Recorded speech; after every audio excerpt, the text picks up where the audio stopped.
I'm Dan Dawson with honestly, channel name to be determined because I wasn't expecting to do this video, but we're going to talk the Wheel of Time series. So let's get into it.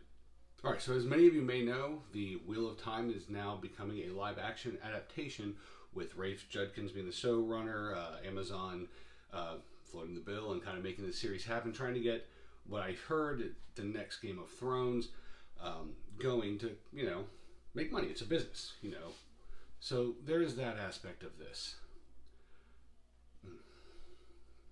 That being said, I'm a huge fan of the Wheel of Time series.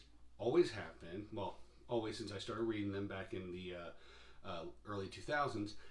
And I have some issues, but it's not just with the show or the books, but it's also with the content on YouTube, which is why I'm making this video.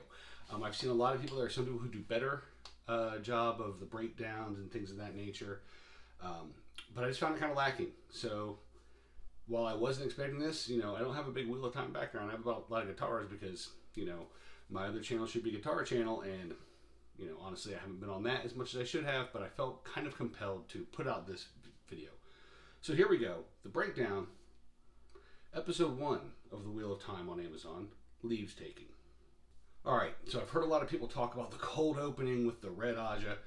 We'll get to that in a minute because that's actually the second scene. The first scene, and I think the reason that a lot of people are calling this a cold opening, is the first scene is something that we've seen in trailers and teasers before, which is Moiraine getting dressed, getting ready to go on her journey, and giving the needed exposition on what the series is about, which is the Aes Sedai, specifically Moiraine, finding the Dragon Reborn. That person that can fight the Dark One and save the world. So that's the first real opening. Before we go any farther, I'm just going to say spoiler warnings for the entire series, whether it be on Amazon, but specifically the book series, as I have read the entire thing, prequel included, Big White Book included, multiple times. So that's where a lot of my knowledge comes out of. So I'm just going to say spoiler warning for all of that. If you don't like spoilers, now's your chance to leave. Alright, now that we're still here, let's start talking about this scene. I really like this scene. What spurred me to do this was someone complaining a lot about the fact that Moiraine is wearing suspenders. She's not. I know they look like suspenders. It's the little things that they're doing right that give me hope for the series, despite some of the flaws that I saw, especially in that first episode. So those aren't suspenders. Those are straps that are going across the shoulders and they crisscross in the back. But if you look on her left and right hip, they are holding something. Specifically on her left hip, they're holding that dagger that she sees. And on the right hip, it looks like a pouch of some kind. Potentially the one that she puts that Taron Grial in. Maybe it's a money pouch. I don't know.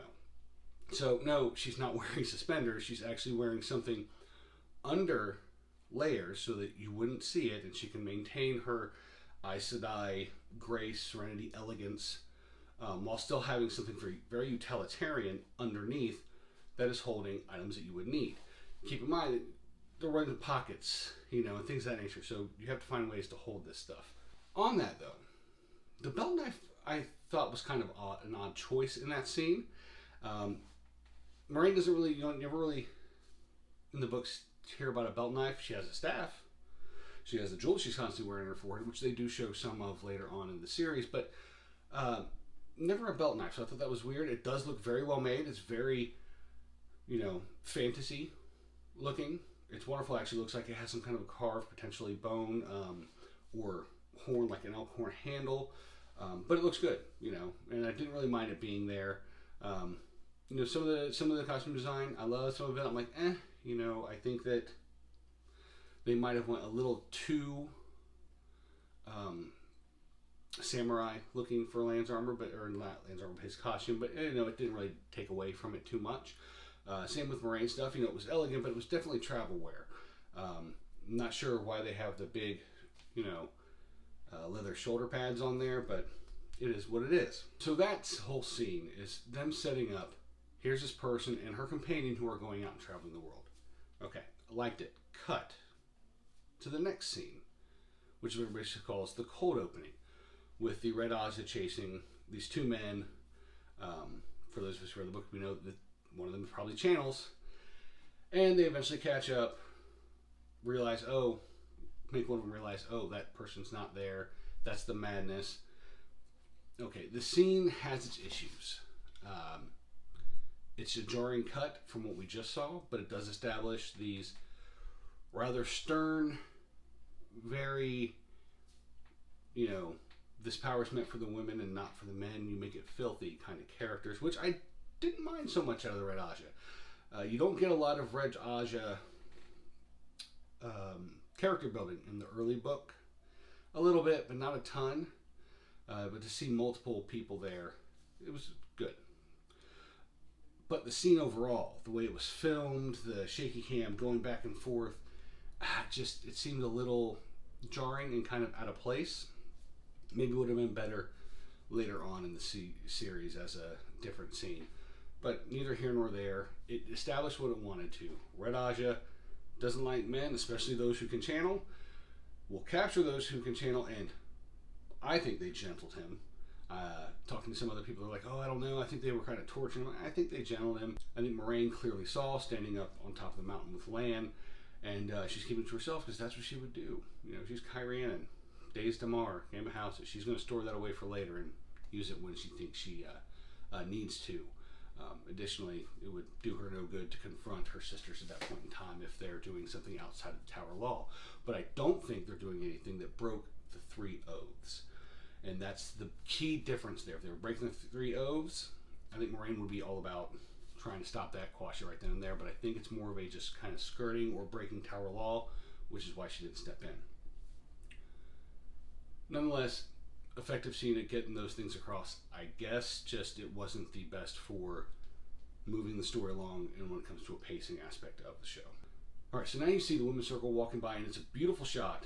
I love the shot of the mountains in the background, far away from the characters they're walking to their destination. That's a beautiful shot. Very Lord of the Rings-esque, seeing the band, the group kind of walking along some of the terrain. But I loved it. It was great. It was wonderful to see that that's a real shot. It wasn't much CGI or backdrops. Wonderful. However, I do wonder how much it adds. It does give some cool exposition saying, hey, being a woman is this, it's to be alone, but even as you're alone, know that we're all here with you. It's kind of a good little sisterhood thing.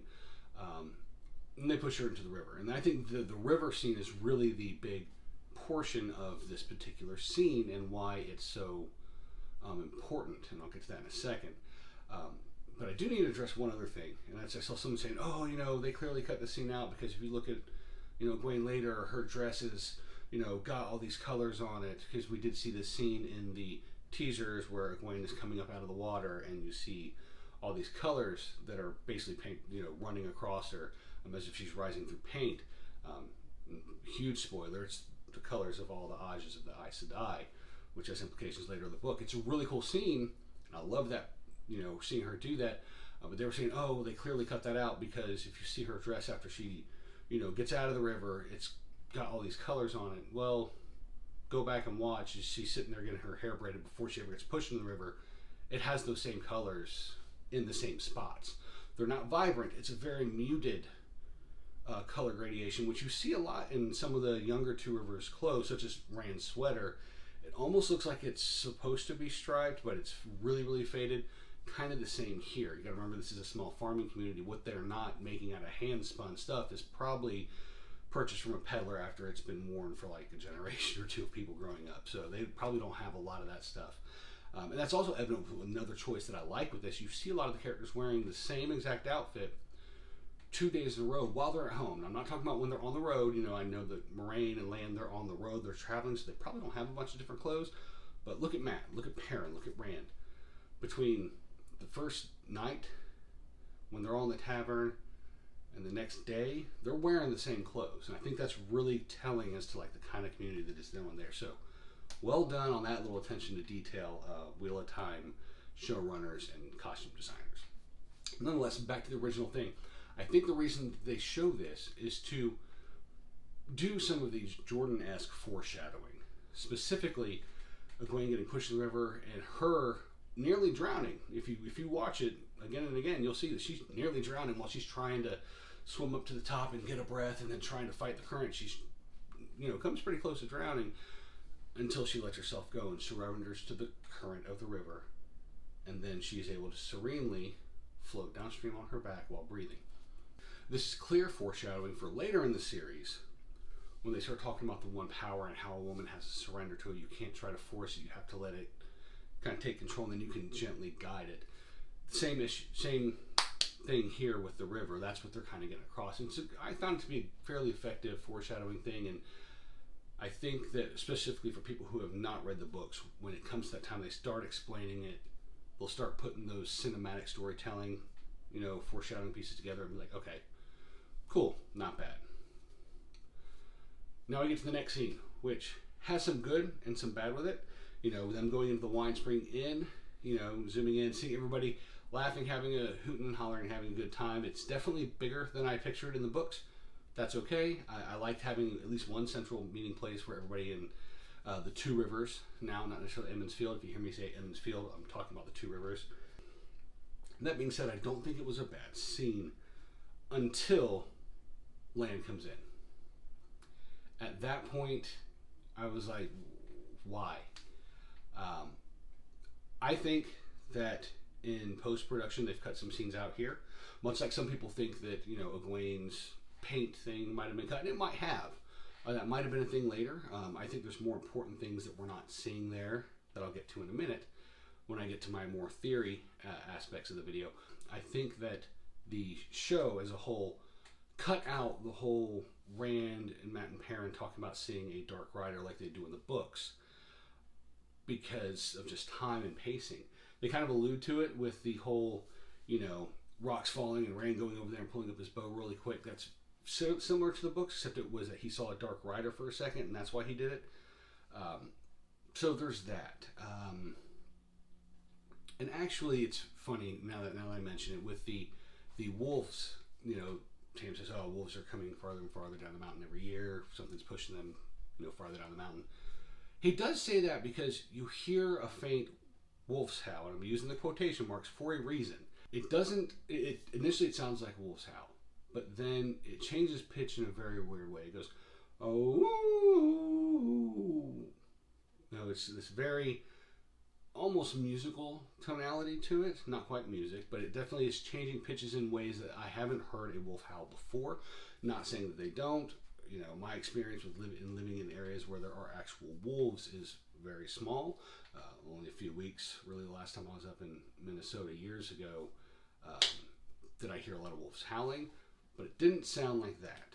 It didn't have that, and it wasn't in the middle of the day. It was at night.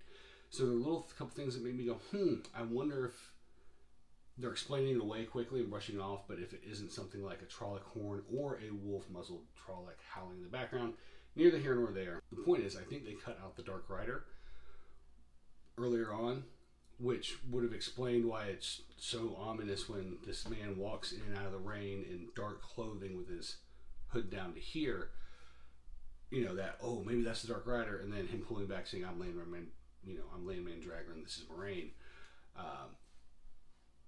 Made it kind of clunky, not having the other stuff in there. So I didn't like that, and really that whole scene until they walk upstairs is kind of a dumpster fire. To be completely honest, I didn't like it as much as I thought I would. It's a really weird way to introduce them. I found it's quick. It's probably quicker than the books, which, okay. I really hated the way she walked in and said, we'll need a room and place to stable our horses, and then shows this big ring. Well, if you look, like right when she's finished saying that, her arms are down to her sides, and suddenly it's up here holding her, hair, which I thought was weird, and B, showing off that big ring, that it was weird. And then have her go, oh, of course, Moraine, Sedai, then here, Sedai. Everybody whispered about it. Nobody whispers like that in real life. So I know that it's a series which suspend disbelief, and that was to let people know, people know who they are, but they're like, oh my goodness, oh God. But oh man, it was a failure as a scene in my opinion. Luckily, it's not like this killed the series or killed the episode for me, because it didn't.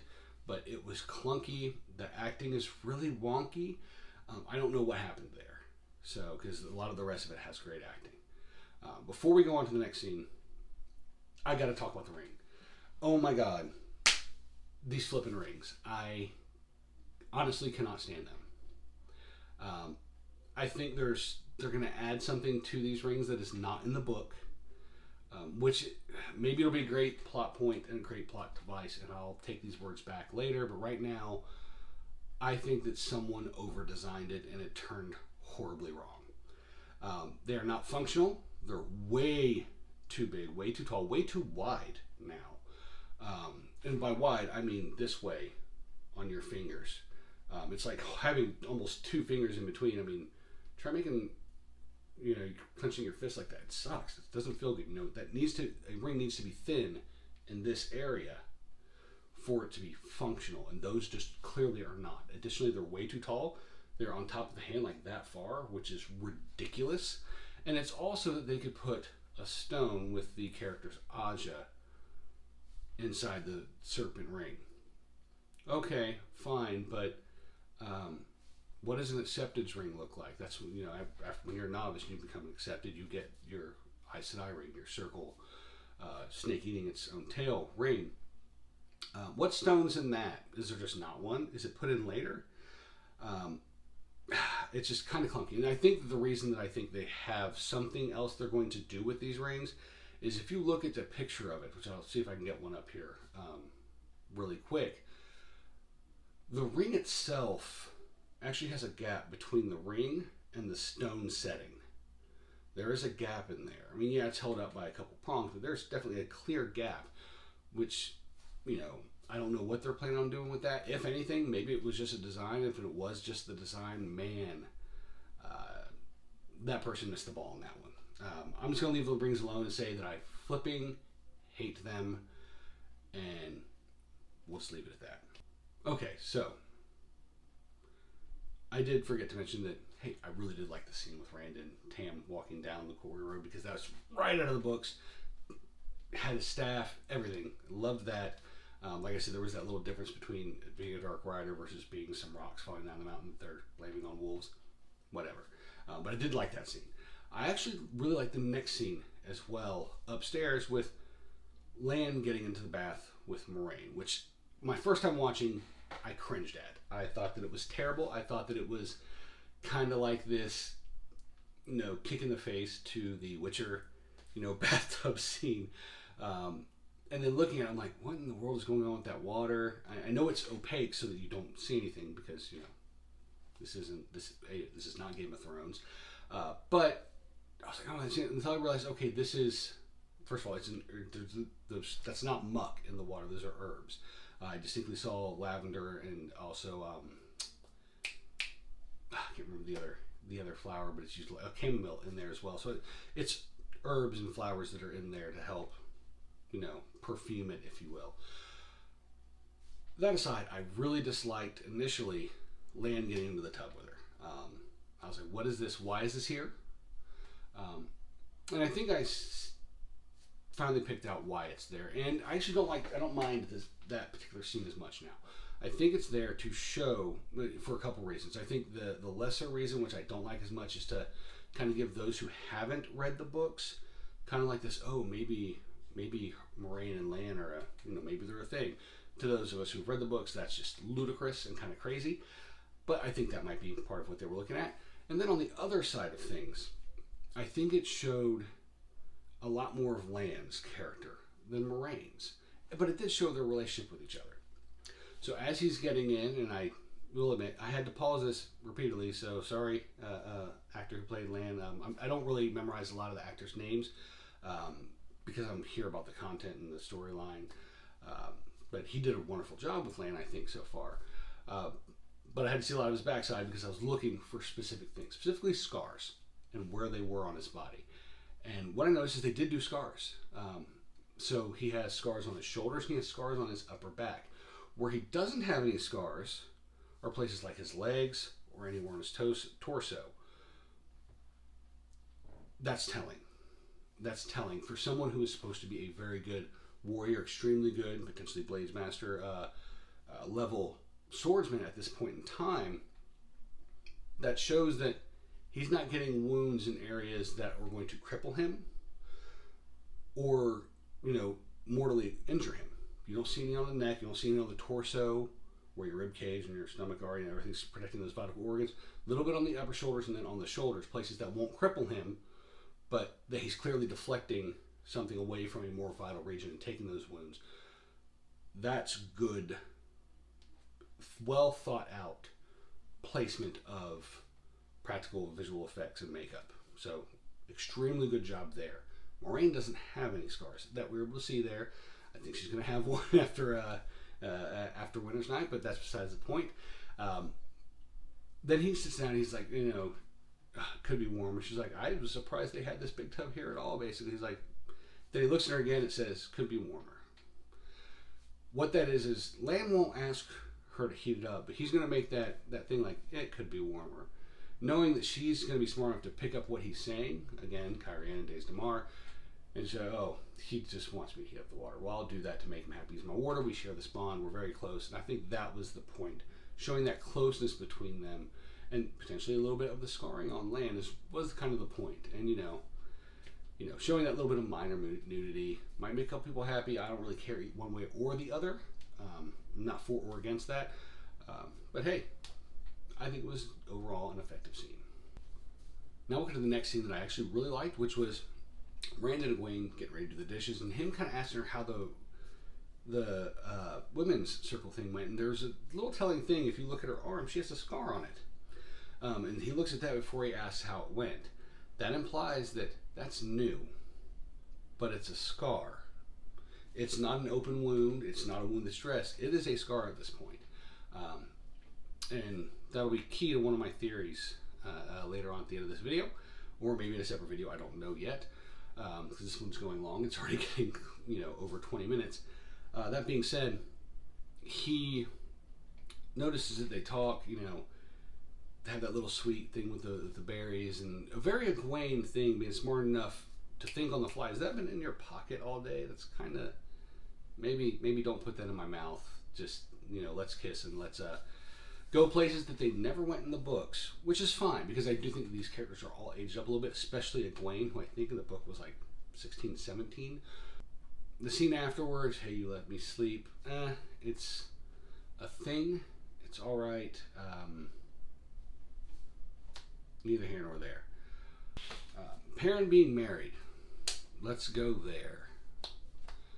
This is one of those choices that I think is a mirror to Matt in the way that they're doing things. There's certain things that you can do in books that you can't do in this form of storytelling, in live TV or in TV, television, movies, and in that aspect of storytelling.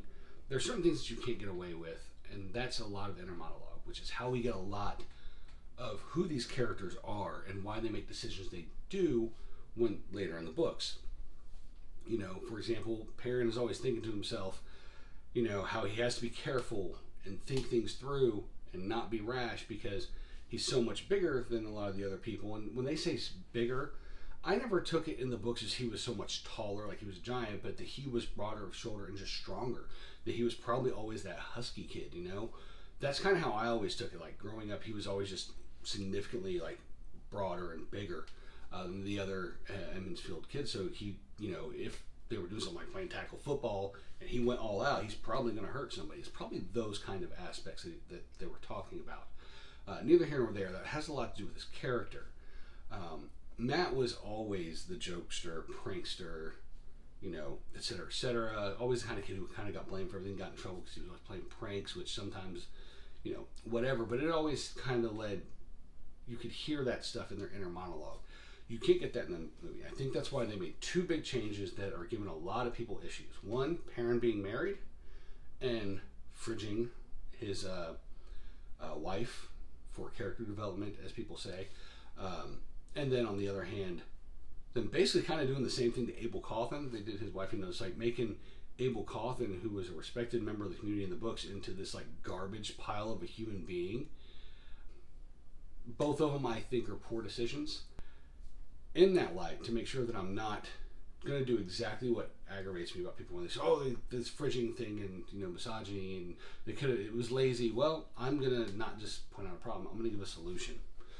So specifically, like on the Matt side, I think they went a little heavy-handed with that. It could have always been that maybe they just were poor. Maybe because, and maybe Abel, like in the books, did have a good eye for horses. Maybe he was a horse trader for a little bit, and one deal went really bad, and it kind of went south for his family. And at that point, he's had to work extra hard. Maybe the mom is having issues because of it, so maybe she's a little, also working to kind of help keep the family farm afloat, and that has led Matt to have to take care of his kids, or not his kids, but his sisters more so than he normally would.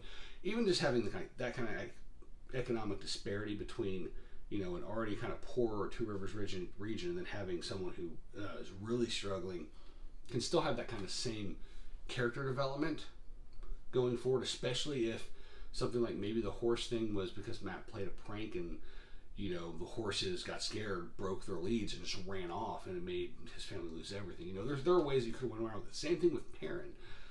You could have had one of those moments where he was at the smith trying to do something, get mad and slamming something, and maybe he hit it down and like a shard broke off and went and hit somebody. You didn't have to create a wife for Perrin that you're immediately going to kill off. So there were ways to get around it. They obviously did not choose those, and I will say there was an emotional impact. Regardless of what you think with both of those particular situations, with both Matt Cawthon's home life and Perrin, in the battle, killing his wife, both of those gave me feelings. They gave me feelings a lot. Seeing Abel Cawthon just look at Matt like, when he's like, "Where are the girls?" and he just looks at him like, That, as a father, whom my hackles were up, I wanted to punch Abel Cawthon. When Perrin killed his wife, I was like, oh, WTF, and just the thought, it had an emotional impact. So I don't think it was just a character growth. They at least did both of these situations in ways where there was an emotional impact, and for that, I don't take those as hard as some people do, because they did have an emotional impact. And there is some interesting things there with Perrin's wife, Layla, that I think are going to come back into play later. So I know we're like, oh, it was this whole character, and the whole idea behind Fridging is killing off a female character in order to drive a male character storyline. I get that. But I think there was definitely some issues there that are not talked about. She has some scarring on her arm up here, which maybe they're related to blacksmithing, maybe they're not.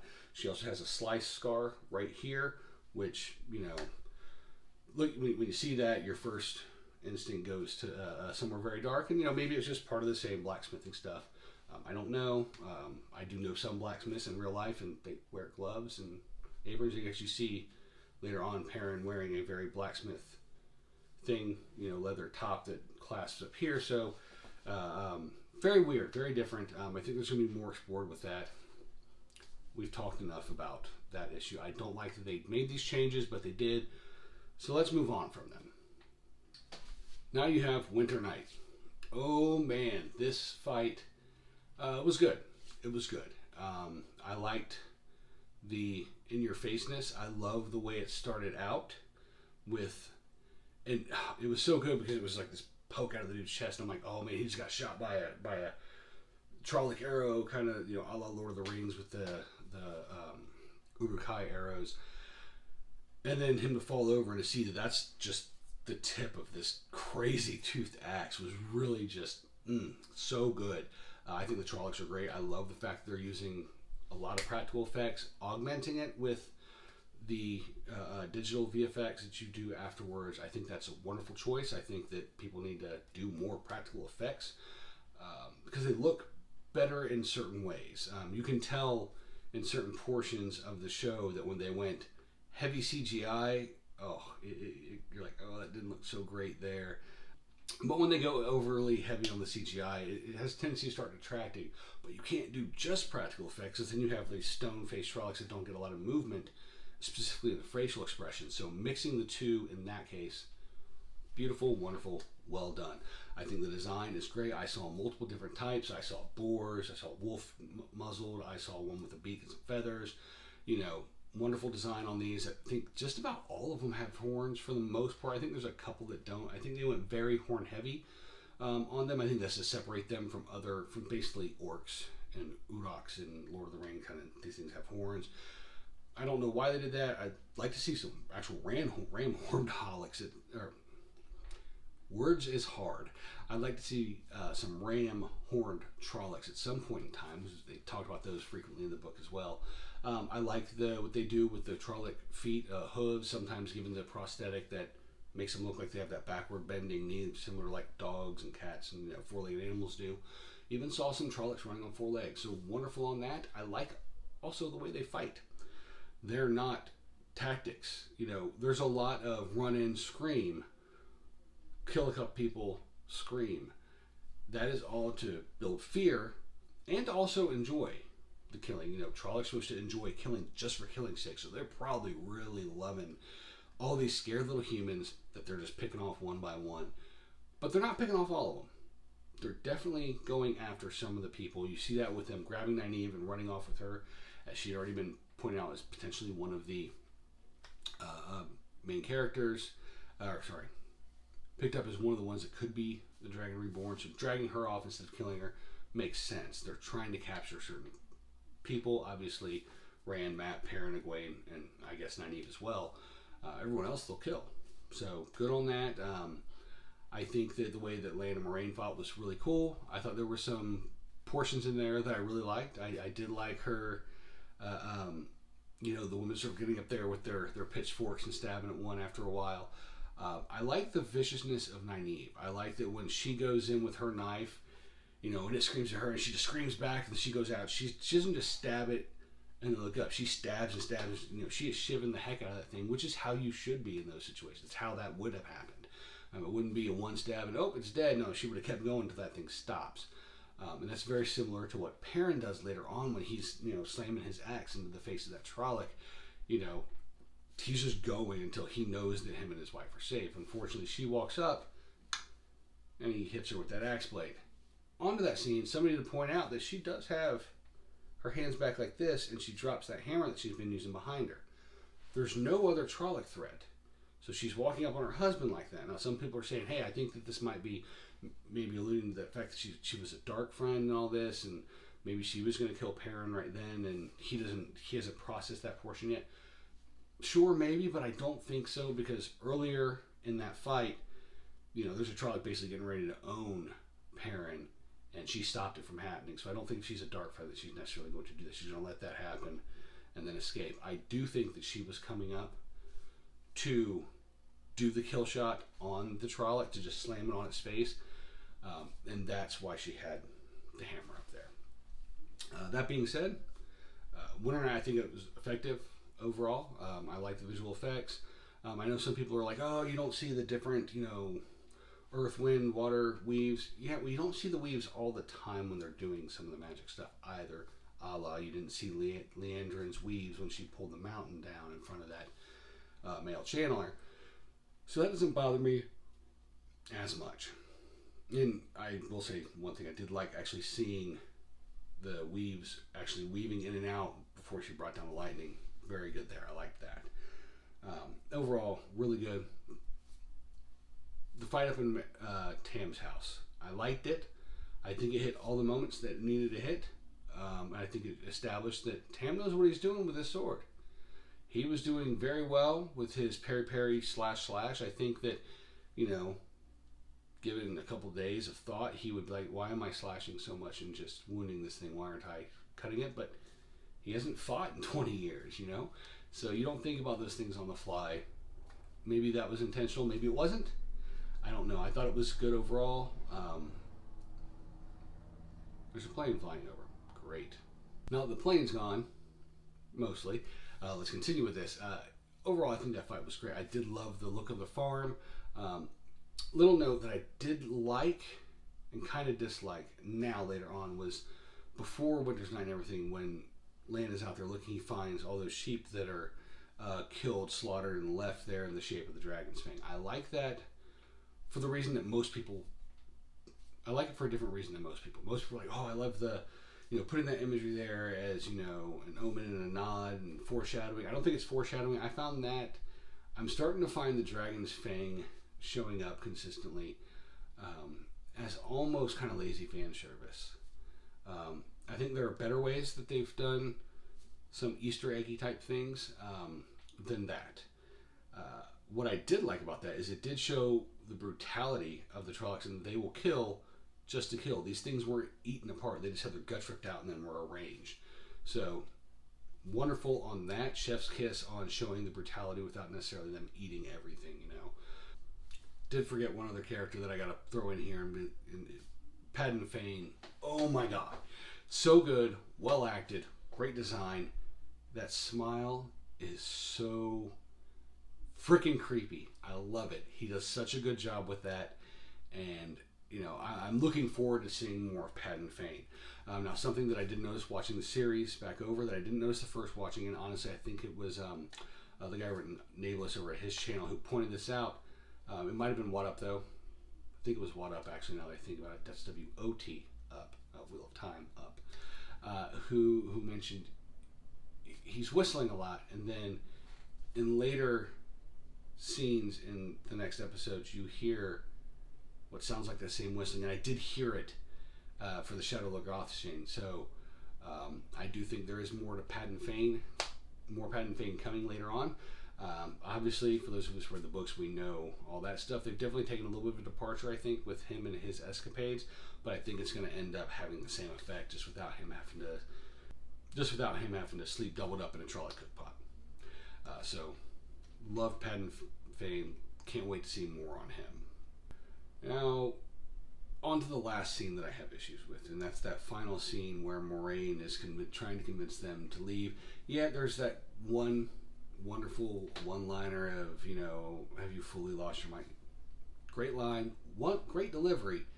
And I think I've pinned down why people like that character, specifically that actor playing that character, so much. But wonderfully done, beautifully done line there. But that scene, missed opportunity, and that's kind of how I feel about this whole first episode. Missed opportunities, cramming so much into such a little amount of time. And you kind of had to, but I think that this episode should have been broken up, and part of the way through the Battle of Winter Night should have been the end of the episode. You could end on a cliffhanger, makes people want to come back, and then you can explore the aftermath a little better. They didn't do any of that. Instead, you had, we need to go. No, we can't just leave. I've run out of patience. We leave now. Okay, let's leave. That was horrible. You don't get any of the conversations with Lan, you don't get any of the conversations between Rand and Tam. You don't get Egwene sneaking out, which I get they're bringing her into the fold as somebody who could be the Dragon Reborn. I don't think that's going to be the way that they're going to go with the series. But hey, I'm okay with that aspect of it. But skipping all of the character growth and dialogue that you could have had right there, and them understanding a little more of Moiraine and the power and how it works, was kind of lame. You know, okay, we're all going to go, and you can tell that they've skipped at least 10 minutes of talking, because in one scene, Moraine's walking away, and the next, she's on her horse. The four Edmonds Fielders are on their horse, Two Rivers folk are on their horse, and they're all wearing coats now that they were not wearing prior to. And suddenly now, we see when they stop, they have bedrolls, they have linens. There's these things that maybe the town went and grabbed really quick for 10 minutes while they said their goodbyes, but, I just wasn't there. They clearly just skipped forward in time. Sometimes the series is skipping forward in time and it makes sense. Other times, not so much. Yeah, this is getting to be a very long video, so I'm just going to end it here and go ahead and record my theory stuff and put it out on another video. So this has been the kind of breakdown trailer, it's been kind of the breakdown of episode 1, Leave-taking of the Wheel of Time. Again, I'm Dan. I will come up with a channel name later. Obviously, you guys already know because you're watching the video. Until next time, have a good one. We'll come up with a catchphrase. Insert catchphrase here. Bye.